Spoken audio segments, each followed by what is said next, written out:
महेंद्र भट्ट जी, आपने ये क्या कह दिया जिसे लेकर अजेंद्र अजय जी खुले तौर पर यह कहने लगे कि भैया आप हमें अधिक से अधिक क्या करेंगे, निष्कासन ही तो करेंगे, जबकि हमने तो संन्यास लेने का निश्चय पहले ही कर लिया था। भाई अजेंद्र अजय जी का पहले से ही मोह भंग हो चुका है भारतीय जनता पार्टी की इस राजनीति से।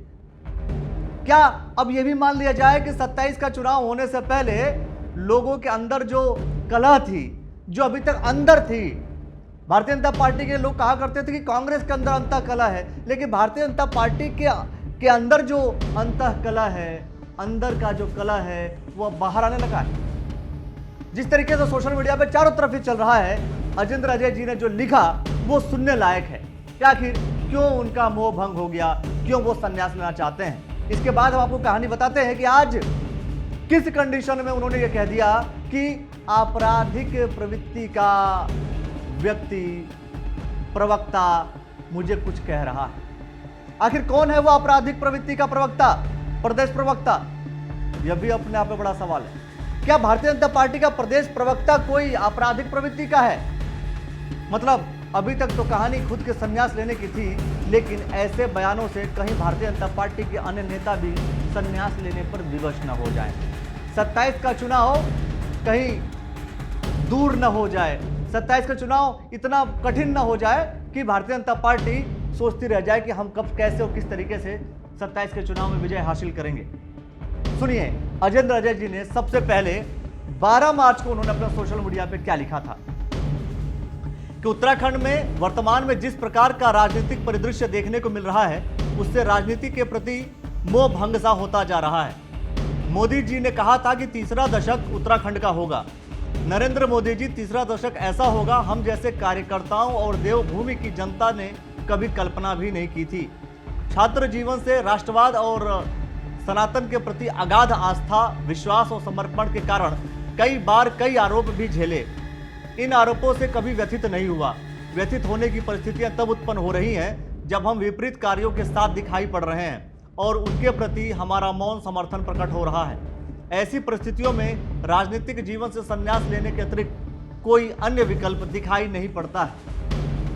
ये स्टेटमेंट अजेंद्र अजय जी अपने सोशल मीडिया वॉल पर लिखते हैं, लेकिन इसके बाद एक आते हैं प्रदेश अध्यक्ष, अरे वही प्रदेश अध्यक्ष महेंद्र भट्ट जी जो हैं वर्तमान प्रदेश अध्यक्ष, वो आते हैं और कहते हैं कि हाँ वो उनसे बात हुई, वो दुखी हैं, वो परेशान हैं, उनको कहना नहीं चाहिए था, सोशल मीडिया पे कहना नहीं चाहिए था, मीडिया के सामने आकर के ये बात कहनी नहीं चाहिए थी।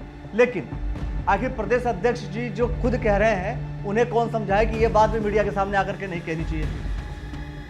क्योंकि जब उन्होंने कह दिया तो अजेंद्र अजय जी थोड़े से और नाराज हो गए। उनकी उस बयान को सोशल मीडिया पर डालते हैं और डाल करके ये लिखते हैं कि माननीय प्रदेश अध्यक्ष जी, आज पूर्वाह मेरे मोबाइल पर आपकी 2 मिस कॉल आई थी। उसके पश्चात मैंने आपको कॉल किया। फोन पर लगभग 3 मिनट की वार्ता के दौरान मैंने आपसे अपना विषय रखने का प्रयास किया, मगर दुर्भाग्य की बात है कि सोशल मीडिया और मीडिया में आपका जो बयान आया है वो अत्यधिक आपत्तिजनक है। मैंने कहां पर कहा है कि मैं दुखी हूं, परेशान हूं? मतलब कॉल डिटेल निकलवाएंगे। फिर लिखते हैं वो कि सारी डिटेल्स सोशल मीडिया पर साझा करना मेरे जैसे व्यक्ति के लिए निश्चितता की हद होगी, इसलिए अधिक विस्तार से जानकारी साझा करना मुझे उचित नहीं लगता है। दूसरी बात, अनुशासनात्मक कार्रवाई किस बात के लिए करेंगे आप, जब मैं स्वयं कह चुका हूं कि ऐसी परिस्थितियों में संन्यास ही उचित विकल्प है।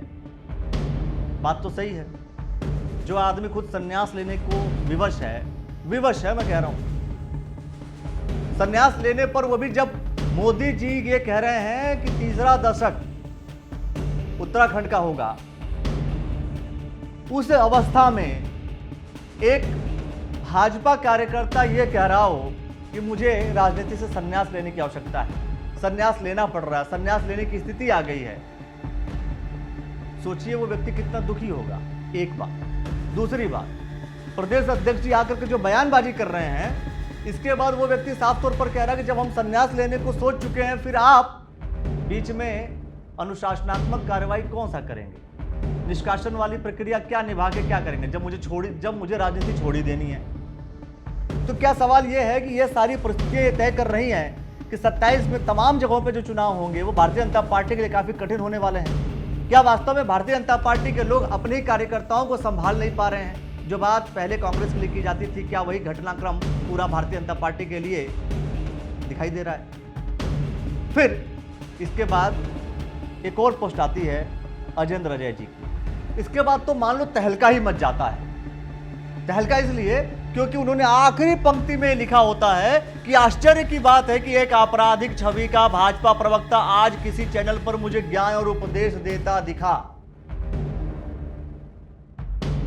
सवाल यह है कि कौन है वो आपराधिक प्रवृत्ति का प्रवक्ता, भाजपा प्रवक्ता भाई, जो कि अजेंद्र अजय जी को ज्ञान दे रहा था, उपदेश दे रहा था। लेकिन बड़े ही समझदारी के साथ उन्होंने अपने पोस्ट में एडिट कर दिया। समझ में आया होगा कि लिखना ठीक नहीं है, लेकिन सोशल मीडिया का दौर है, हर एक आदमी इतना एक्टिव है कि पहले ही वो डिटेल निकाल करके स्क्रीनशॉट लेकर रख देता है, जो आप स्क्रीन पर इस वक्त देख रहे हैं। फिर वो साफ तौर पर लिखते हैं, वो सुनने लायक है कि सोशल मीडिया पर अपनी अभिव्यक्ति के पश्चात मुझे कई प्रकार से घेरने का प्रयास किया जा रहा है। मेरे बारे में यह दुष्प्रचार किया जा रहा है कि मुझे श्री बद्री केदारनाथ मंदिर समिति के अध्यक्ष पद पर फिर से नियुक्ति नहीं किया गया, इस कारण मैं नाराजगी व्यक्त कर रहा हूं। दूसरा, मेरे बारे में मीडिया और सोशल मीडिया के माध्यम से यह भी प्रचारित करने की कोशिश हो रही है कि मैं फला गुट का हूं, फला का आदमी हूं, इसलिए मैं ऐसी बातें कर रहा हूं।